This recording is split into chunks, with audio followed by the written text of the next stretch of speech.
Ola, imos falar agora dos semitrinos. Os semitrinos é outro recurso que temos de ornamentación na gaita.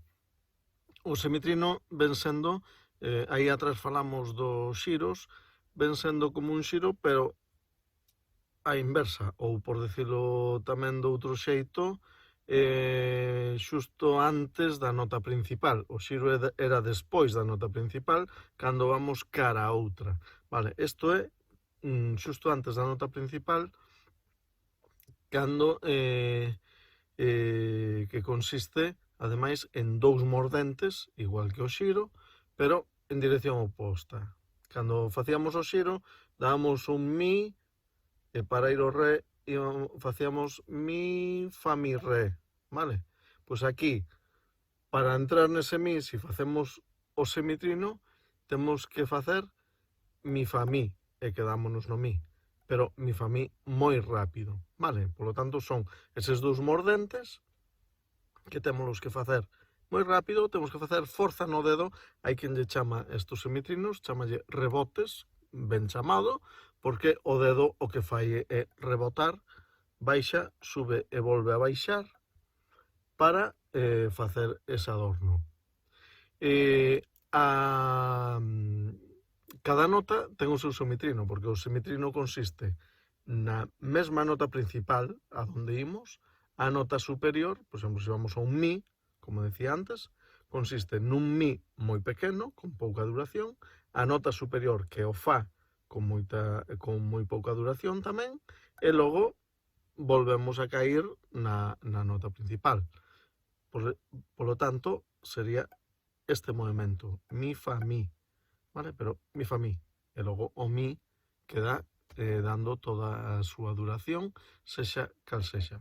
No mi sería mi, fa, mi, no do sería do, re, do, vale?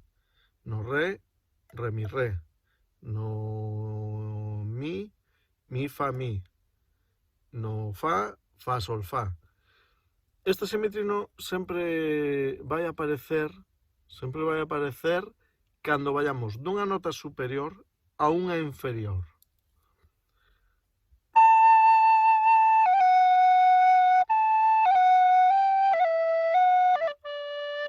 Por eso, como vedes, se os fixades no primeiro exercicio semitrino que tedes no blog da aula de gaitas da aula de gaita de atrás, vedes que o primeiro exercicio é do, mi, do negra, mi negra, e no re ven o semitrino. Vamos dunha nota superior a unha inferior.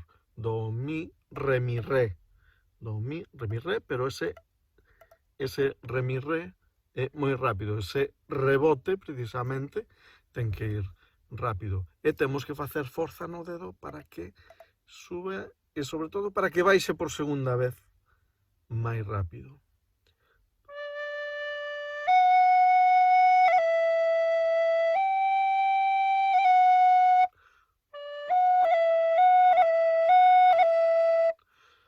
En principio, podedelo practicar máis lento.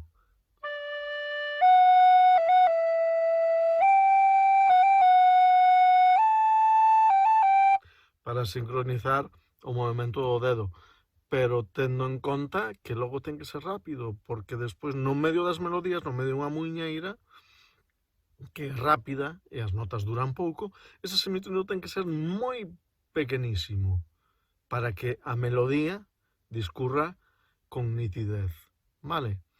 A representación gráfica deste adorno pois é unha especie de N, que veredes agora aquí, unha especie de N que se coloca xusto en riba da nota. Entón, xa non temos que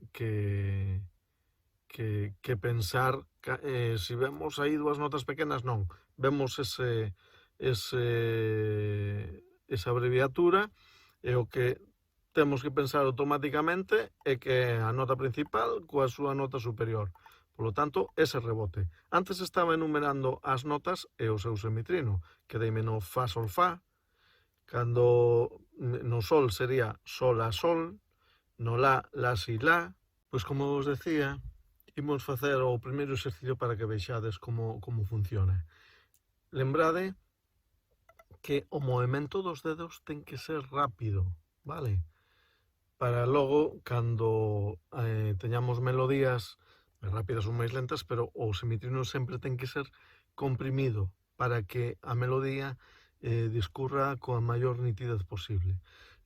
Fago un trozo do exercicio primeiro que tedes no blog da Etraz para como exemplo, vale? Sería, se poño o metrónomo,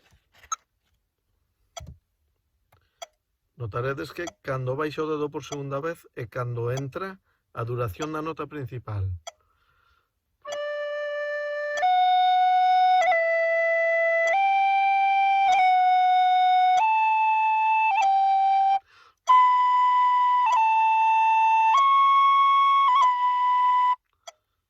Vedes?